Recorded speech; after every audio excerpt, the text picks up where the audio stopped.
네, 최근 청소년 집단 폭행 사건에 눈에 띄는 점이 폭행 영상을 가해자들이 직접 찍고 이걸 소셜 미디어라든지 뭐 자기들끼리 운영하는 단체 채팅방에 공유한다는 내용이에요.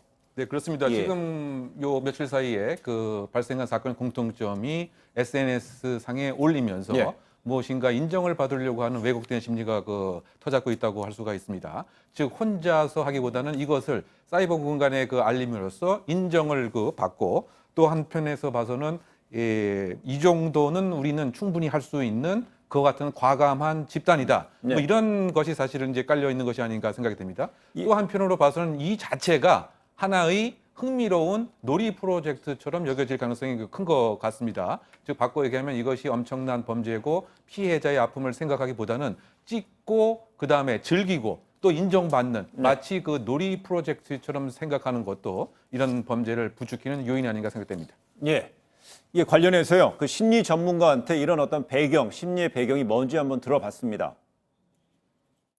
SNS 세대의 특징들은 그런 것들의 기록들을 주변인들에게 보여준다라는 거죠. 사실 청소년들은 어떤 공격성을 약간 좀 자랑처럼 여기는 요인이 있어요. 폭력적인 것들을 본인의 어떤 카리스마나 어떤 우월감이라고 생각을 해서 그런 것들을 과대하게 포장을 해서 뭐 SNS, 페북 같은 데 올리거나 이렇게 한다라는 거죠.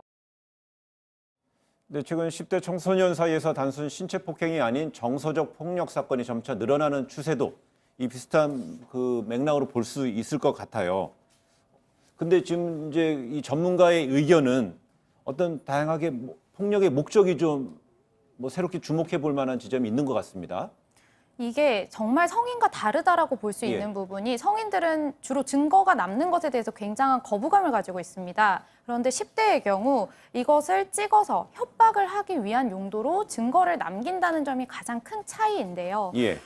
아무래도 이 학생들의 경우 굉장히 수치스럽습니다. 자신이 집단으로 폭행을 당한다는 것이 수치스럽고 그렇기 때문에 선생님이나 가까이 있는 부모님에게도 알리는 것을 꺼려하는데 이것을 사진이나 영상으로 찍어서 네가 이것을 이야기를 하면 내가 이 영상을 뿌리겠다. 이런 식으로 되다 보면 아이들은 또 2차적인 피해를 입을 상황에 놓이기 때문에 더 이상 이것을 밝히지 못하는 그런 상황이 밝혀지는 것이죠. 예. 지금 가장 큰 특징 자체가 학교 폭력에서 물리적 폭력은 다소 감소하는 추세지만 가장 중요한 것이 사이버 폭력, 사이버 불링 자체가 증가하고 있는 것에 우리는 주목을 해야 되지 않는가 생각이 듭니다. 나름대로의 학교에서의 감시 체계, 또 학교 전담 경찰관의 감시를 벗어나는 변형된 방법이 정서적 폭력과 사이버 폭력으로 전이 돼서 진화 발전하고 있는 것 같습니다. 예를 들면 카톡방에 강제적으로 불러 모으는 거죠. 이것을 속칭 카톡 감옥이라고 이렇게 표현을 합니다. 그러고 나서는 이 학생이 나타나게 되면 모두가 언제 그러냐는 듯이 다 사라져버리게 됩니다. 뿐만이 아니고 그 직전에 집단적으로 여러 가지 수치심을 느낄 수 있는 얘기들을 계속하는 이런 형태의 사이버 불링이 또 다른 지금 심각한 이제 문제점이고요. 더군다나 휴대폰을 24시간 계속 활용하는 이런 측면에서는 학교 공간을 벗어나도 또는 전학을 가도 이사를 가도 지속적인 또 공격 행위를 하기 때문에 학교 폭력의 물리성 못지않게 정서적 폭력이 상당히 급증하고 있는 이런 점에 학교 당국과 수사 당국도 좀 주목을 할 필요가 있다고 보입니다.